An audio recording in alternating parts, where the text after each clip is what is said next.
रसूल खुदा की गुलामी में क्या है, जरा तुम गुलामी में आकर तो देखो।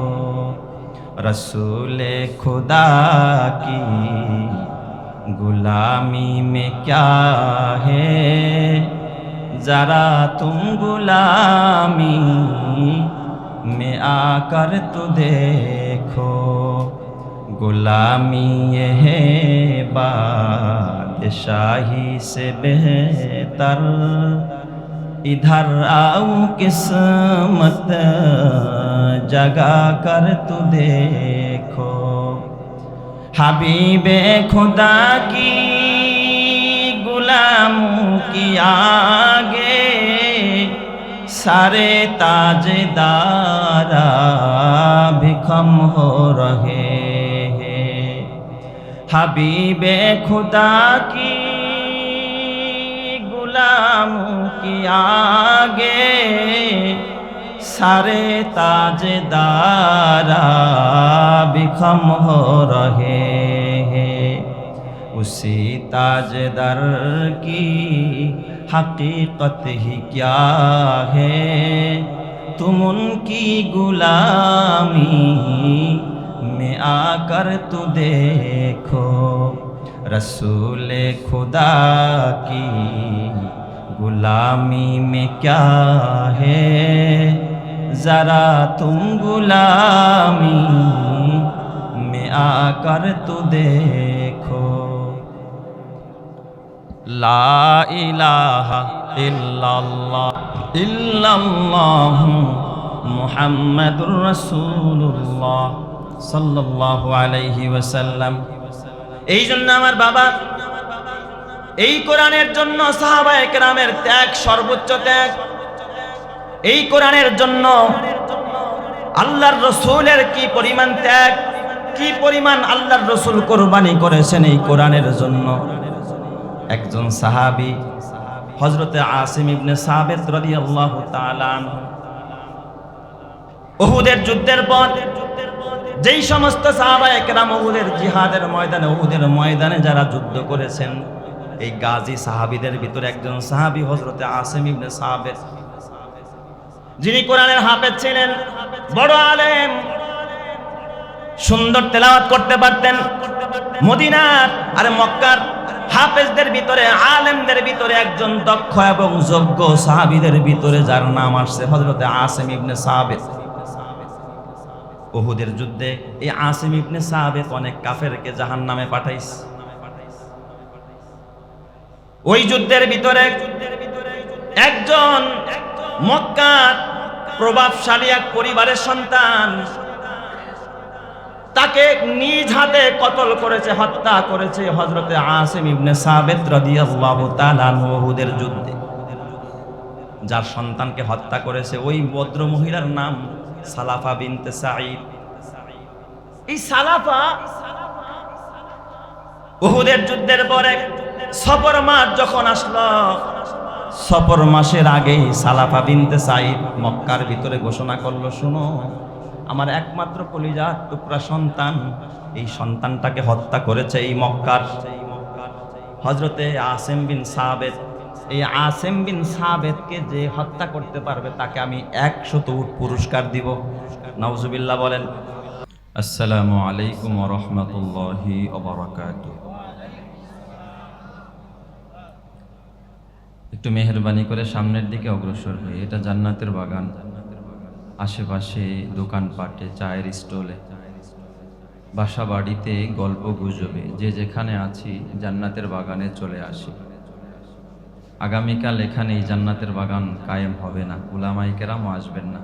বাজার থাকবে, চায়ের স্টল থাকবে, গল্পের আসর থাকবে, কিন্তু এই আপনারা আমার কাছ থেকে জান্নাতের বাগান বিদায় হয়ে যাবে। এই জন্য সকলেই এই বাগানে চলে আসি।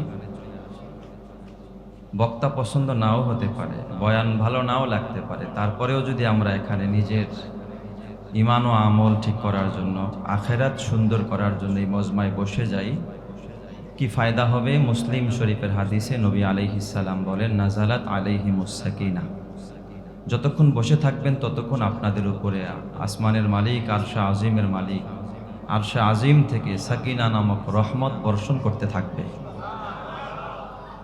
আর এই রহমত যারা পাবে তাদের এই মৃত্যু দিল, মুর্দা দিলটাকে আল্লাহ তাআলা জিন্দা বানায়া দিবে।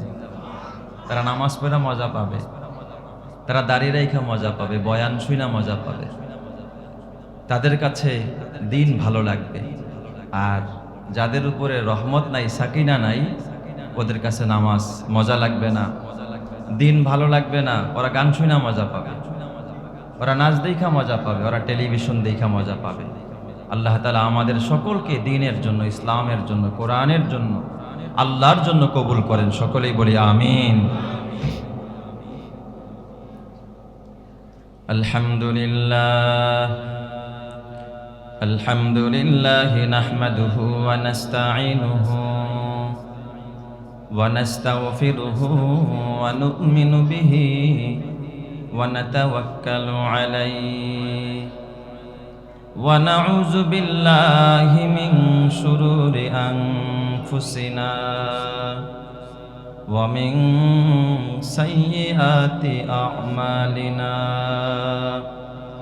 মান ইয়াহদিহিল্লাহু ফালা মুদিল্লা লাহু ওয়া মান ইউদ্লিলহু ফালা হাদিয়া লাহু ওয়া নাশহাদু আন লা ইলাহা ইল্লাল্লাহ ওয়াহদাহু লা শারীকা লাহু ওয়া নাশহাদু আন্না সাইয়্যিদানা ওয়া সানাদানা ওয়া হাবিবানা ওয়া তাবিবানা ওয়া মাওলানা মুহাম্মাদান আবদুহু ওয়া রাসূলুহু আম্মা বা'দু ফাআউযু বিল্লাহি মিনাশ শাইতানির রাজীম বিসমিল্লাহির রাহমানির রহিম ইয়ারফা'িল্লাহুল্লাযীনা আমানু মিনকুম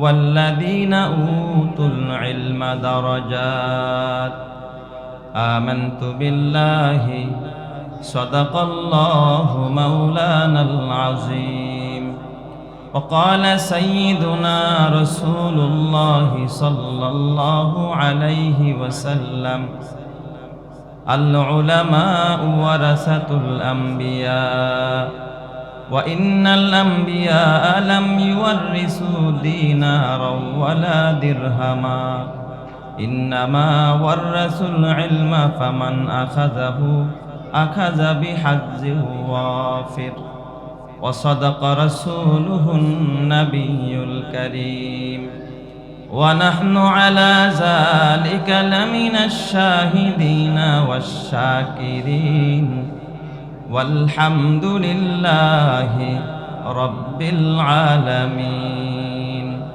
محبتের সাথে দুরূদ শরীফ পড়ি আল্লাহুম্মা সাল্লি আলা মুহাম্মাদিন ওয়া আলা আলি মুহাম্মাদ কামা সাল্লাইতা আলা ইব্রাহিম ওয়া আলা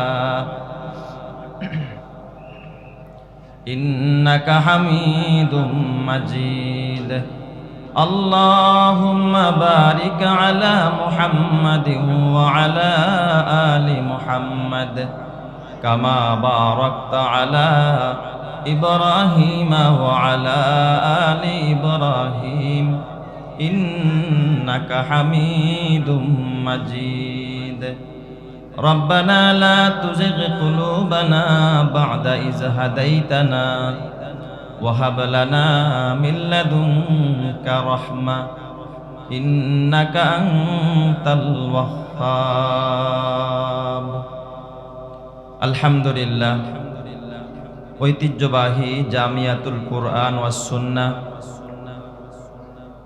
মাদ্রাসার উদ্যোগে আয়োজিত বার্ষিক ঐতিহাসিক ওয়াজ ও দোয়ার মাহফিলের শ্রদ্ধাভাজন সভাপতি,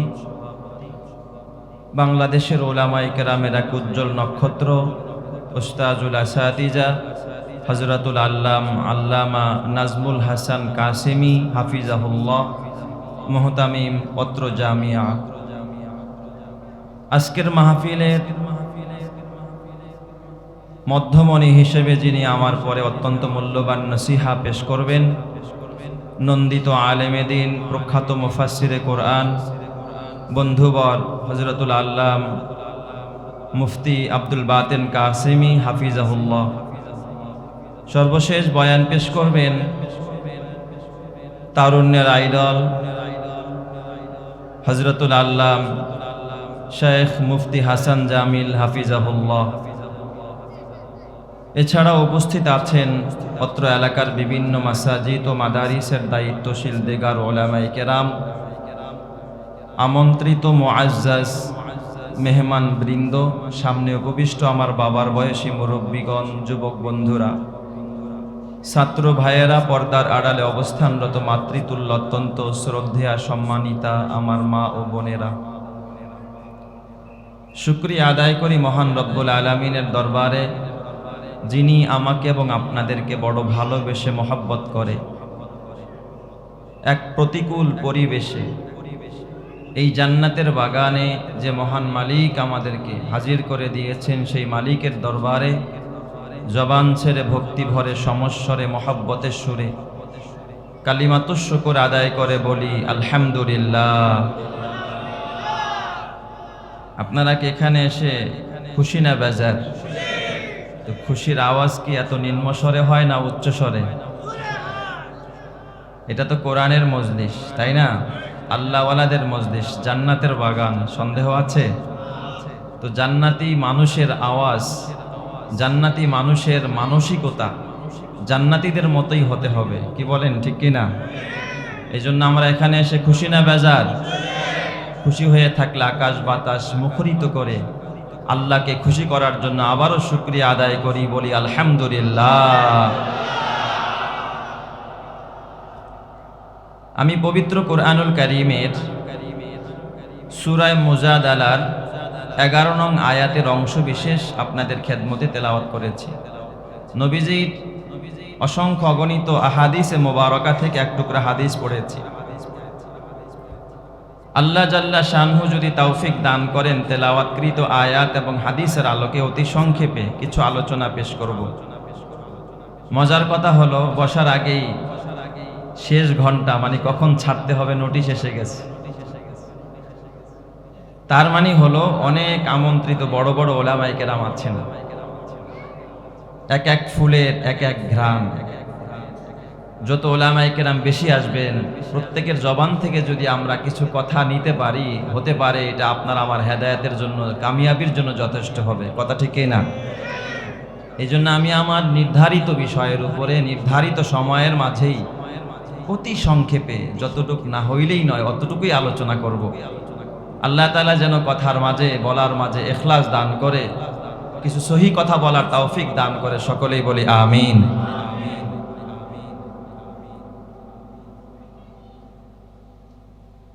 আল্লাহ তাআলা যেমন দামি, তার কথা কালামুল্লাহ তেমন দামি। আল্লাহ যত বড়, আল্লাহ যত মহান, তার কথা কালামুল্লাহ তত বড়, তত মহান, কি বলেন? এই দামি কোরআনের সাথে যাদের সম্পর্ক বেশি হবে, তাদেরকেও দামি বানাবেন কে? সন্দেহ আছে? কোনো সন্দেহ নাই। তাই তো এই কোরআন যে রাতে নাজিল হয়েছে, ওই রাতের মর্যাদা আল্লাহ বাড়িয়ে দিয়েছে।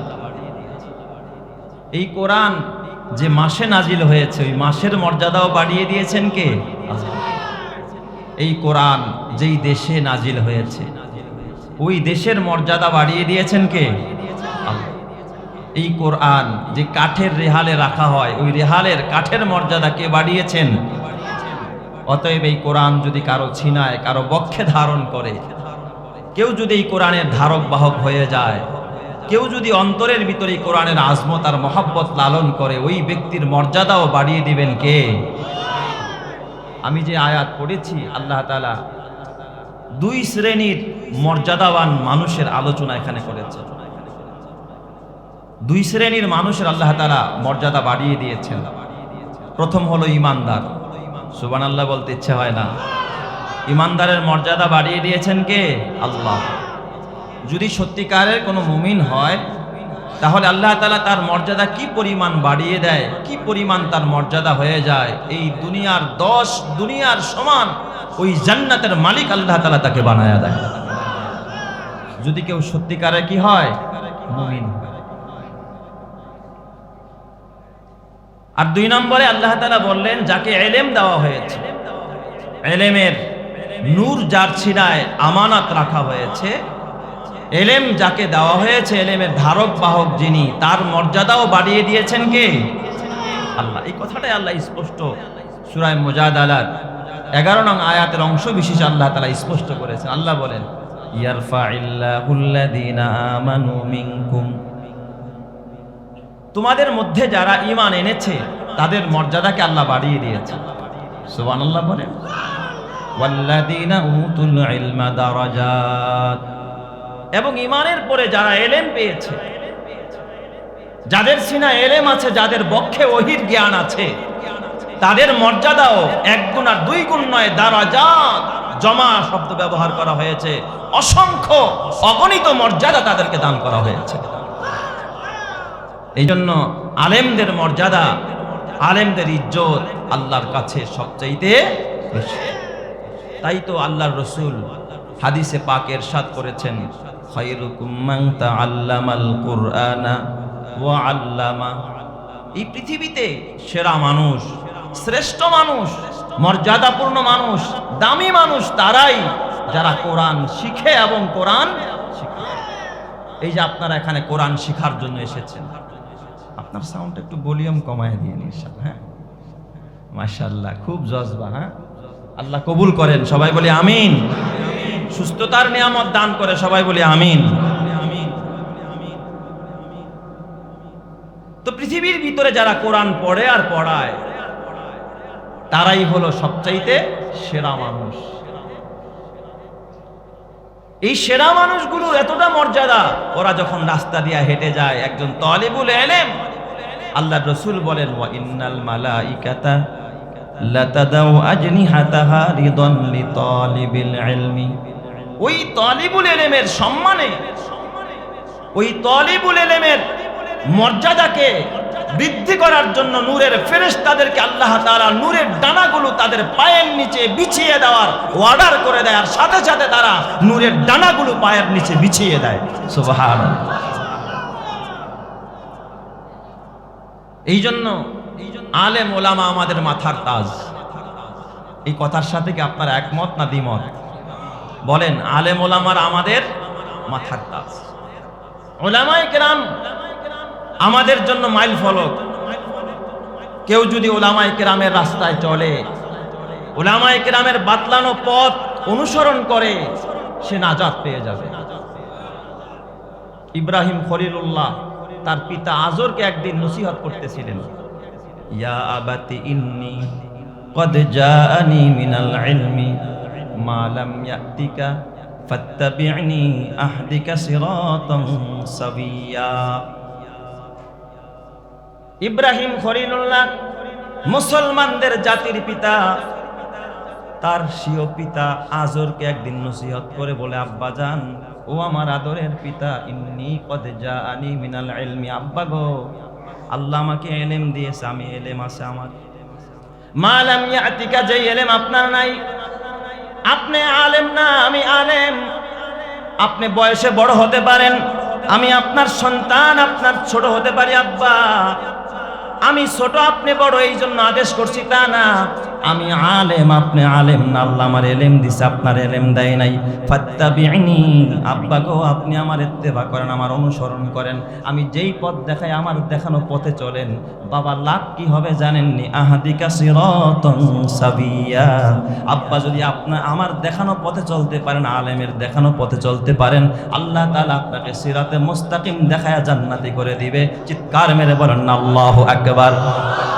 তাহলে আলেমদের পথ নাজাতের পথ, কোনো সন্দেহ আছে নাকি? কথা বলেন, সন্দেহ আছে?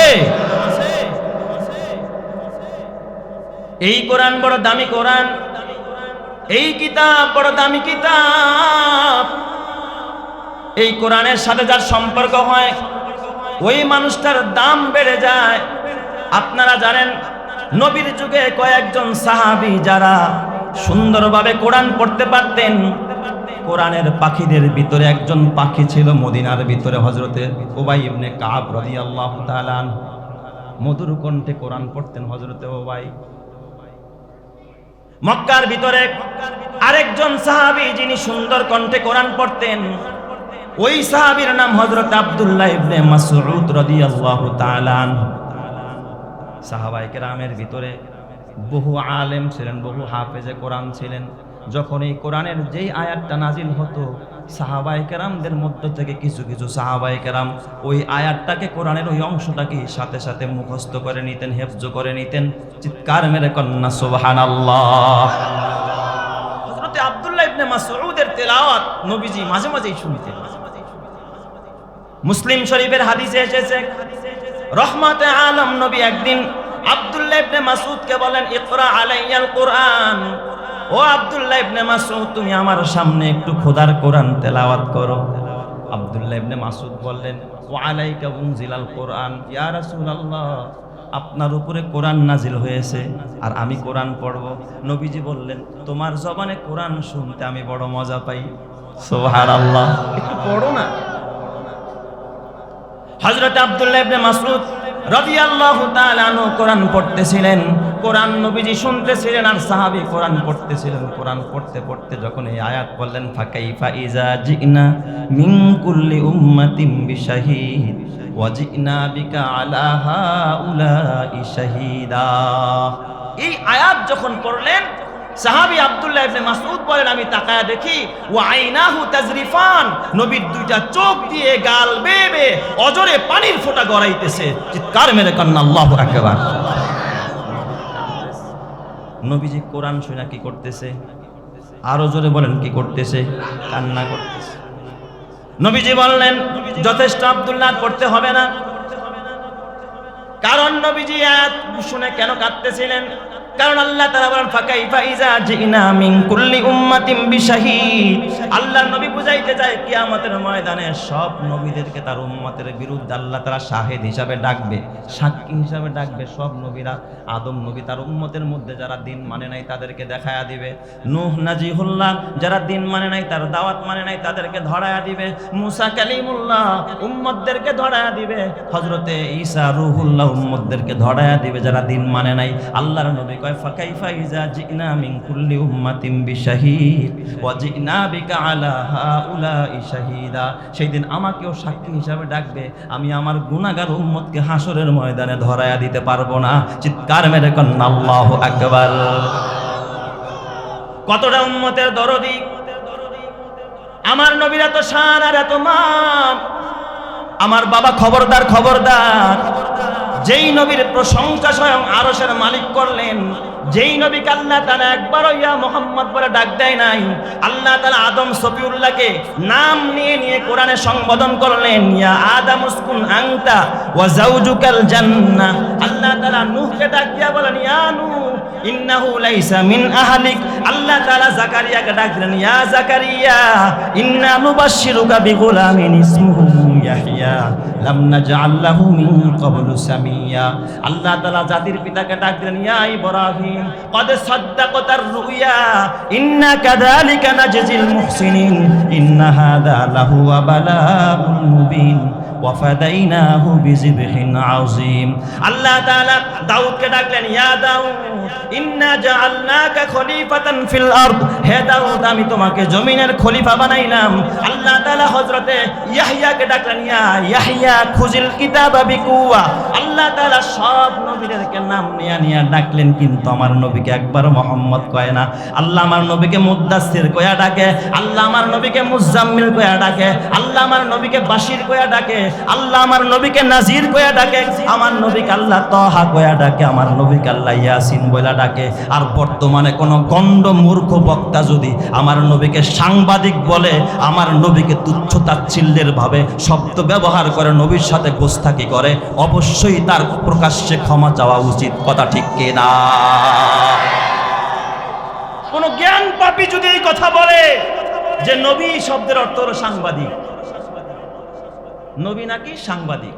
সাংবাদিক বলতে তো আমরা মনে করি যারা সত্য মিথ্যার মিশ্রণ ঘটায়া যারা উল্টা পাল্টা জাতিকে মেসেজ দেয় এরাই সাংবাদিক। কোন রসুলরা উল্টা পাল্টা মেসেজ দেয় না, এরা নবীর পক্ষ থেকে ওহীর ধারক বাহক, ওহীর বার্তা উম্মতকে পৌঁছায়া দেয়।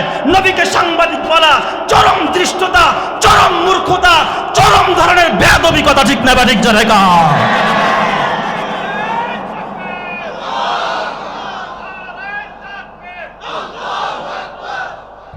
আমার ভাইয়েরা খবরদার, সাবধান। আল্লাহ তাআলার নবীর শান আর মান এত বেশি, আল্লাহ তাআলা আমার নবীকে শান আর মান দিয়েছেন। এই জন্য আল্লাহ বলেছে, ইয়া আইয়ুহাল্লাযীনা আমানু লা তারফাউ আসওয়াতাকুম ফাওকা সাওতিন নবী। খবরদার, নবীর সামনে উচ্চ কণ্ঠে কথা বলা যাবে না, আমল ধ্বংস হয়ে যাবে, বরবাদ হয়ে যাবে। নবীর জামানায় নবীর সাথে বেয়াদবি করে আবু জেহেল, আবু লাহাব, উতবা, সাইবাদের যেই গতি হয়েছিল, এই যুগেও যদি নবীর সাথে কেউ গুস্তাখি করে তাদেরও সেই দশা হবে। কথা ঠিক কিনা জোরে কা?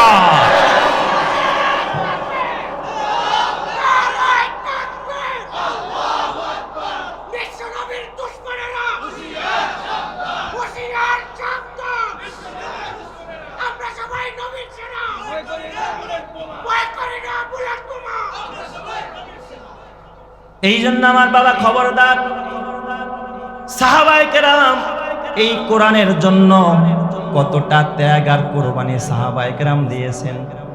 নবীজি শুধু সাহাবীদের কোরআন শুনছে তা না, আল্লাহর নবী সাহাবায়ে কেরামকে মাঝে মাঝে কোরআন শুনাইছেন। যেমন হযরতে উবাই ইবনে কাব রাদিয়াল্লাহু তাআলা আনহুকে নবীজি বলতেছেন, ও ভাই, আল্লাহ তাআলা তোমাকে সূরা বাইয়িনা তেলাওয়াত করে আমাকে শোনাইতে বলছে। হযরতে উবাই ইবনে কাব রাদিয়াল্লাহু তাআলা আনহু ডেকে বললেন, ইয়া রাসূলুল্লাহ ওয়া সাম্মানি, আল্লাহ কি আমার নাম নিয়ে বলছে যে উবাইকে আপনি কোরআন তেলাওয়াত করে শোনান? আল্লাহর নবী বললেন, বালা, হা, তোমার নাম নিয়ে বলছে। এই কথা শুনতে দেরি হযরতে উবাই ইবনে কাব রাদিয়াল্লাহু তাআলা আনহু দুইটা চোখ দিয়া পানির ফোঁটা গড়াইতে দেরি হয় নাই। জোরে কম সুবহানাল্লাহ। রাসূলে খোদা কি गुलामी में क्या है, जरा तुम गुलामी में आकर तो देखो, रसूल खुदा की गुलामी में क्या है, जरा तुम गुलामी में आकर तो देखो, गुलामी ये है बादशाही से बेहतर, इधर आओ किस्मत जगा कर तू देखो, हबीबे खुदा की गुलामों की आगे सारे ताजदारा भी कम हो रहे, हबीबे खुदा की गुलामों की आगे सारे ताजदारा भी कम हो रहे हैं, उसी ताजदार की हकीकत ही क्या है, तुम उनकी गुलामी में आकर तू देखो, रसूल खुदा की गुलामी में क्या है, जरा तुम गुलामी में आकर तू देखो, ला इलाहा इल्लल्लाह इल्लल्लाह मुहम्मदुर रसूलुल्लाह সাল্লাল্লাহু আলাইহি ওয়াসাল্লাম। এই জন্য আমার বাবা, এই কোরআনের জন্য সাহাবায়ে কেরামের ত্যাগ সর্বোচ্চ ত্যাগ। এই কোরআনের জন্য আল্লাহর রাসূলের কি পরিমাণ ত্যাগ, কি পরিমাণ আল্লাহর রাসূল কুরবানি করেছেন এই কোরআনের জন্য। একজন সাহাবী হযরতে আসিম ইবনে সাবিত রাদিয়াল্লাহু তাআলা আনহু উহুদের যুদ্ধের পর যেই সমস্ত সাহাবায়ে কেরাম উহুদের জিহাদের ময়দানে উহুদের ময়দানে যারা যুদ্ধ করেছেন, এই গাজী সাহাবীদের ভিতরে একজন সাহাবী হযরতে আসিম ইবনে সাবিত, যিনি কোরআনের হাফেজ ছিলেন, বড় আলেম, সুন্দর তেলাওয়াত করতে পারতেন। মদিনার আর মক্কার হাফেজদের ভিতরে, আলেমদের ভিতরে একজন দক্ষ এবং যোগ্য সাহাবীদের ভিতরে যার নাম আসছে হযরতে আসিম ইবনে সাবিত। উহুদের যুদ্ধে এই আসিম ইবনে সাবিত অনেক কাফেরকে জাহান্নামে পাঠাইছে। ওই যুদ্ধের ভিতরে একজন মক্কার প্রভাবশালী এক পরিবারের সন্তান, তাকে নিজ হাতে কতল করেছে, হত্যা করেছে হযরতে আসিম ইবনে সাবিত রাদিয়াল্লাহু তাআলা আনহু উহুদের যুদ্ধে। যার সন্তানকে হত্যা করেছে ওই ভদ্র মহিলার নাম সালাফা বিনতে সাঈদ। এই সালাফা উহুদের যুদ্ধের পরে সফর মাস যখন আসলো, সফর মাসের আগেই সালাফা বিনতে সাঈদ মক্কার ভিতরে ঘোষণা করলো, শুনো, আমার একমাত্র কলিজার টুকরা সন্তান, এই সন্তানটাকে হত্যা করেছে এই মক্কার হযরতে আসিম বিন সাবিত। এই আসিম বিন সাবিতকে যে হত্যা করতে পারবে তাকে আমি 100 উট পুরস্কার দিব। নাউজুবিল্লাহ বলেন। এই যে একজন কাফেরা মহিলা একজন আলেমকে হত্যা করার জন্য উদ্বুদ্ধ করতেছে, লিস্টি করেছে, আলেমের নাম লিস্টি করেছে, নাম কি? হযরতে আসিম বিন সাবিত রাদিয়াল্লাহু তাআলা। তাকে যে হত্যা করতে পারবে তাকে 100 উট পুরস্কার দেওয়া। এই মহিলা আরো ঘোষণা করলো, এই আসিম বিন সাবিতের গর্দানটা, মাথাটা কেটে যদি আমার দরবারে কেউ হাজির করতে পারে, তার মাথার মগজগুলো বের করে তারপরে মাথার খুলির ভিতরে আমি মদ পান করব। নাউজুবিল্লাহ জোরে বলেন। একজন আলেমের মাথার খুলির ভিতরে মদ পান করতে চায় একজন কাফেরা মহিলা, একজন জাহান্নামী মহিলা, কত বড় দৃষ্টতা! এই ঘোষণা পাইয়া ওই মক্কার ভিতরে একজন মুনাফিক, নবীজি যাকে জানতেন মুসলমান হিসেবে, কিন্তু আসলে সে কি ছিল না? মুসলমান ছিল না, সে ছিল কি? মুনাফিক। সুফিয়ান বিন খালেদ, এই মুনাফিক লোভ সামলাইতে পারে নাই, লোভের বশীভূত হয়ে 100 উট পাওয়ার আশায় সালাফা বিনতে সাঈদের এই চ্যালেঞ্জ গ্রহণ করার জন্য চক্রান্তের জাল ফেললো। বলেন তো, ওই যুগে নামদারি সুফিয়ান বিন সাঈদেরা যেইভাবে মুনাফিকি করেছে, বর্তমান যুগেও ইসলামের ধ্বংস করার জন্য, ইসলামকে ক্ষতি করার জন্য এই যুগেও কিছু নামদারি মুসলমান মুনাফিকের আগমন আছে না নাই? সে আরো কিছু নামদারি মুনাফিকদেরকে একত্রিত করে এই মুনাফিকদেরকে নিয়ে রওনা করলো মদিনায়। টার্গেটটা কি, মিশনটা কি, কেমনে আলেম হত্যা করবে? চিন্তা করেন, যুগে যুগে আলেমদের উপরে কিভাবে নির্যাতন হয়েছে। সালাফা বিনতে সাঈদের পুরস্কারের আশায় মক্কার ওই কুখ্যাত মুনাফিক সুফিয়ান বিন খালেদ বাহিনী নিয়ে রওনা করলো মদিনায়। নবীজির দরবারে গিয়া এমন ভাবে আকুতি জানাইল, ইয়া মুহাম্মদ ইবনে আব্দুল্লাহ, মক্কার ভিতরে নতুন নতুন নবমুসলিমের আগমন ঘটেছে, যারা কোরআন পড়তে পারে না, হাদিস বুঝে না, আপনার সুন্নাহ জানে না, দিন বুঝে না, শরীয়ত বুঝে না, নামাজ পড়তে জানে না। কিছু প্রশিক্ষণ দেওয়ার জন্য সাহাবী দরকার, কিছু আলেম দরকার, কিছু হাফেজ দরকার। আপনি দয়া করে মদিনা থেকে কিছু মুআল্লিম পাঠান, কিছু হাফেজ পাঠান, কিছু আলেম পাঠান। আল্লাহর নবী 10 জন সাহাবায়ে কেরামকে পাঠানোর জন্য একটা মনস্থ করলেন। কয়েকজন সাহাবীদের নাম আল্লাহর নবী যখন প্রস্তাব করলো, মুনাফিকের টার্গেট কিন্তু হযরতে আসিম বিন সাবিত রাদিয়াল্লাহু তাআলা আনহু। মুনাফিক কয়, ইয়া রাসূলুল্লাহ, সবচাইতে বেশি কোরআন মজা লাগে হযরতে আসিম ইবনে সাবিতেরটা, ওরে দেন। আসলে কি মজা করে কোরআন শুনবে না তারে জবাই করবে? তাহলে বলেন তার উদ্দেশ্য ভালো না খারাপ? কয়, হুজুর আসিম বিন সাবিত রে দেন, এ ভালো পড়াইতে পারে হুজুর, এ ভালো মুআল্লিম, ভালো শিক্ষক, ভালো হুজুর। নবীজি আসিম ইবনে সাবিতকে এই 10 জনের সর্দার বানায়া, 10 জনের আমির বানায়া, 10 জনের একটা কাফেলা মক্কা থেকে আর মদিনা থেকে মদিনার দিকে, মদিনা থেকে মক্কার দিকে আল্লাহর নবী পাঠায়া দিলেন মুনাফিকদের সাথে। নবী তো জানে না যে এরা মুনাফিক, তাইলে বোঝা গেল নবী গায়েব জানে। কথা বলেন না কেন? নবী যদি গায়েব জানতো তাহলে কি মুনাফিকদের সাথে কোনো হাফেজ আলেমকে পাঠাইতেন? নবী পাঠাইতেন। এই মুনাফিকের বাচ্চা আসিম ইবনে সাবিতের নেতৃত্বে 10 জন হাফেজে কোরআন, আলেমে কোরআন, কারিয়ে কোরআন। এ মুসলমান, তোমাদের হাতে পায়ে ধরে বলি, তোমরা তো জানো না, অনেকেই চিন্তা করে কোরআনের গায়ে হামলা চালাইতে চায়, কোরআনকে অপদস্থ করতে চায়, কোরআনকে পদদলিত করতে চায়। কসম আল্লাহর, একটা দেশ রক্ষার জন্য যেমন 3 বাহিনী থাকে, জমিন দিয়া কিছু বাহিনী দেশ রক্ষা করে, আকাশ পথেও রক্ষা করে, নৌপথেও রক্ষা করে। কসম আল্লাহর, এই বাংলাদেশের ভিতরে কোরআনকে রক্ষা করার জন্য আল্লাহ 3টা বাহিনী বানায় দিয়েছে। একটা বাহিনী হাফেজে কোরআন, এরা কোরআনের লফজকে হেফাজত করে। আরেকটা হলো মুফাসসিরিনগণ, যারা কোরআনের তাফসীরকে হেফাজত করে। আরেকটা হলো কারিগণ, যারা সহি শুদ্ধভাবে কোরআন পড়ে। কেউ যদি লফজে ভুল করে, এই হাফেজরা দৌড়ায় যায়। কেউ যদি তেলাওয়াতে ভুল করে, কারীরা দৌড়ায় যায়। কেউ যদি তাফসীরে গলত করে, মুফাসসিররা দৌড়ায় যায়। এই কোরআনের গায়ে যে যেইভাবে হাত বাড়াবে, তার হাতকে টেনে টুকরা টুকরা করে দিতে হবে। কথা ঠিক কিনা?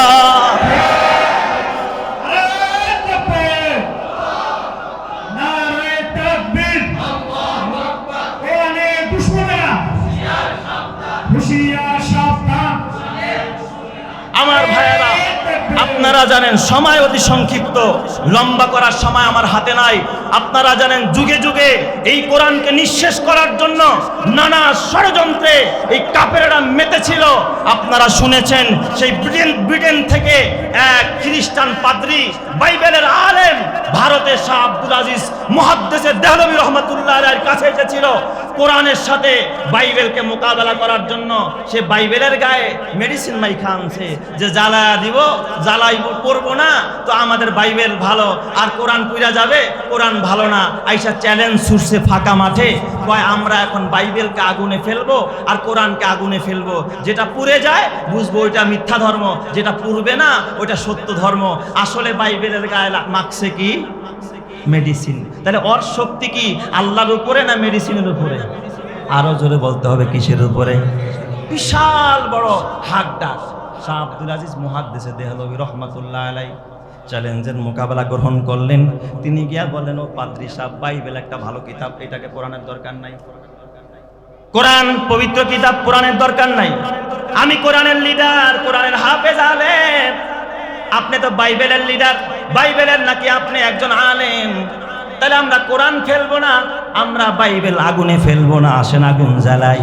এই আগুনের মধ্যে আমি শাহ আব্দুল আজিজ মুহাদ্দিসে দেহলভী আগে লাভ দিব, এরপরে আপনি লাভ দিবেন। যদি আমাকে পোড়ায় তাহলে আমার ধর্ম মিথ্যা, আপনার ধর্ম সত্য। আর যদি আপনাকে পোড়ায় দেয়, আপনার ধর্ম মিথ্যা, আমার ধর্ম সত্য। এই কথা যখন বলছে, কয় হুজুর আজকে না আর একদিন। কারণ মেডিসিন তো মাখছে, নিজের গায়ে মাখে নাই, মাখছে কিসের গায়ে? বাইবেলের গায়ে। কোরআনকে পদদলিত কইরা কোরআনকে নিবাইতে পারবে না। আমাদের দেশের নর্থ সাউথ বিশ্ববিদ্যালয়ের এক কুলাঙ্গার, এই কুলাঙ্গার সে পবিত্র কোরআনের গায়ে পা তুলেছে, জুতা তুলেছে। আমার তো বড় আফসোস হয়, আমার বড় কষ্ট লাগে। মুসলমান এই দৃশ্য কেমনে সহ্য করে? আর পা টেনে ছিঁড়ে দেওয়া দরকার ছিল। কথা ঠিক না? ঠিক জায়গা। এই অপূর্ব পালেরা কোরআনের গায়ে পা লাগিয়েছে। যুগে যুগে যারাই কোরআনের বিরোধিতা করেছে তারা নিঃশেষ হয়ে গেছে। কথা ঠিক না? ঠিক জায়গা। আমার ভাইয়েরা, হযরতে আসিম ইবনে সাবিত রাদিয়াল্লাহু তাআলা আনহুর নেতৃত্বে 10 জন হাফেজে কোরআনের কাফেলা কোথায় রওনা? মক্কার দিকে রওনা। কোরআন শিখাইতে যাবে। উদ্দেশ্য ভালো না খারাপ? ভালো। কিন্তু মুনাফিকদের উদ্দেশ্য হলো তাদেরকে কি করা? হত্যা করা। এই দিক দিয়া বনু লিহিয়ান গোত্রে ওরা 200 তীরন্দাজ বাহিনী রেডি করে রাখছে তাদেরকে হত্যা করার জন্য। বনু লিহিয়ান কবিলার কাছে আসছে, চতুর্দিক দিয়া 200 তীরন্দাজ বাহিনী এই 10 জনকে ঘেরাও করে ফেলেছে। হযরতে আসিম ইবনে সাবিত হাফেজে কোরআন, আলেমে কোরআন চিন্তায় পড়ে গেল, আল্লাহ এই খবর তো আর নবী জানে না। ওরা যে আমাদের সাথে গাদ্দারি করেছে, হাফেজের সাথে বেঈমানি করেছে, আলেমের সাথে গাদ্দারি করেছে। হযরতে আসিম বিন সাবিত সাহাবীদেরকে নিয়ে পাহাড়ের টিলায় উঠলেন। ওরা কয়, নেমে আসো, আমরা তোমাদেরকে নিরাপত্তা দিব। হযরতে আসিম ইবনে সাবিত তার বাকি সাথীদেরকে 9 জনকে যেই বক্তব্যটা দিলেন, এই হলো আমার বলার মাকসাদ। হযরতে আসিম ইবনে সাবিত ডাক দিয়া কয়, ও আমার সাথীরা, আমাদের সিনায় আল্লাহ তার কোরআনকে হেফাজত করেছে। আমাদের বডির ভিতরে আল্লাহর কোরআন আছে, নবীর সুন্নাহ আছে, আমরা আল্লাহর কোরআনের ধারক বাহক, আমাদেরকে আল্লাহই রক্ষা করবে। আমরা কোনোদিন রক্ষার জন্য কোনো কাফেরের বশ্যতা স্বীকার করে তাদের জিম্মাদারিতে যাব না, বরং আমাদের জিম্মাদার একজন, যিনি চিল্লায়া বলতে হবে তিনি কে? মুসলমানদের গার্জিয়ান কে? আল্লাহ। আমরা যাব না, ওরা এই দিক দিয়ে তীর মারে, আমরা লড়াই করব, লড়াই করতেছে প্রাণপণে। 7 জনকে জায়গার মধ্যে শহীদ করে দেয়। হযরতে আসিম ইবনে সাবিতকেও আহত করে ফেলেছে মুমূর্ষু অবস্থায়। আসিম ইবনে সাবিতের কানে এই মেসেজ গেছে যে তার মাথার ভিতরে মদ পান করতে চেয়েছে সুফিয়ান বিন খালেদ। তখন আসিম বিন সাবিত আল্লাহকে ডাক দেয়, আল্লাহ, আমার সিনায় তোমার কোরআন হেফাজত করেছে, আল্লাহ এই বডিটা হেফাজতের জিম্মাদার তুমি হয়ে যাও। আল্লাহর উপরে যখন বডির জিম্মাদারি ছেড়ে দিয়েছে, আসিম ইবনে সাবিত এক পর্যায়ে শহীদ হয়ে গেছে। ওরা তখন লাশটা থেকে গর্দানটা কাটার জন্য যখন কাছে গেছে, যায় দেখে চতুর্দিক দিয়া ভীমরুল এমনভাবে আক্রমণ করেছে, যেই সেখানে যায় তারই কামড়ায়া শেষ করে দেয়। চিৎকার মেরে কন্না আল্লাহু আকবার। চেরাগে রাকে ইজাদবার ফারুজাদ, কাছে কাশতাফ জানাদেরি শাসবাসুজাদ। আল্লাহ তাআলার আদেশে যে বাতিটা জ্বলেছে, যে জন তারে নিবাতে চায় সেই শুধু পুড়েছে। কথা ঠিক কিনা? তাহলে বলেন শেষ করতে পারছেনি? পারে নাই। কয় ঠিক আছে, এখন না, তার গর্দানটা রাতের বেলায় কাটবো। রাতের বেলায় আসছে ওই যে আসিম ইবনে সাবিত আল্লাহর কাছে আগে আরজি জানায়া দিছে, আর বলছে, আল্লাহ আমাদের এই সংবাদটা নবীর কাছে পৌঁছায়া দাও। এই দিক দিয়ে নবীকে ওহীর মাধ্যমে, জিবরাইলের মাধ্যমে আল্লাহ তাআলা সব ঘটনা জানায়া দিলেন। আসিম ইবনে সাবিতের লাশ পড়ে আছে পাহাড়ের পাদদেশে। রাতের বেলায় লাশ নেওয়ার জন্য যখন আসছে, হঠাৎ তাকায় দেখে বৃষ্টি নাই, মেঘ নাই, কোথার থেকে যেন পানির ঢল আইসা লাশ কোথায় নিয়ে গেছে। লাশের চিহ্ন ওরা কোনোদিন খুঁজে পায় নাই। জোরে কন্না আল্লাহু আকবার। যুগে যুগে আল্লাহ কোরআন হেফাজত করেছে। এই জামিয়াতুল কোরআন, এটাও কোরআনের বিশ্ববিদ্যালয়, ওয়াস সুন্নাহ এবং সুন্নাতের বিশ্ববিদ্যালয়। এটাকে হেফাজত করবেন যিনি, তিনি কে? আরো জোরে বলেন না, তিনি কে? আল্লাহ। অতএব যদি এই প্রতিষ্ঠানের সাথে তোমার সম্পর্ক হয়, আলেমের সাথে তোমার সম্পর্ক হয়, হাফেজের সাথে তোমার সম্পর্ক হয়, কিয়ামতের কঠিন ময়দানে এই হাফেজের আলেমদের সাথে তোমাকে সুপারিশ করে জান্নাতে নিয়ে যাবেন কে? আমার আল্লাহ তোমাকে জান্নাত দিয়ে দিবে। এই জন্য যুবক ভাই, আল্লাহর কোরআন বলে, ইয়া আইয়ুহাল্লাযীনা আমানুত্তাকুল্লাহ ওয়া কুনু মা'আস সাদিকিন। হে ঈমানদারেরা, তোমরা আল্লাহকে ভয় করো এবং সত্যবাদীদের সাথে থাকো। বলেন তো, আলেম ওলামার চাইতে এবং যারা কোরআন পড়ে আর পড়ায় তাদের চাইতে বেশি সত্যবাদী জমিনে আর কেউ আসেনি? কথা বলেন না, কেউ আছে? কেউ নাই। এই জন্য তাদের সাথে থাকেন, তাদের ফিকির করেন, নিজে আলেম হন, সন্তানকে আলেম বানান, অথবা আলেমের সাহায্যকারী হন, আলেমকে বন্ধু বানান।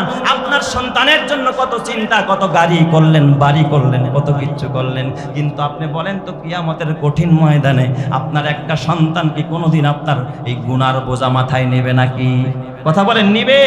যাদের প্রেমেতে তুমি গো আজ হলে দিওয়ানা, এরা জেনে নাও কেউ কবরের সাথী হবে না।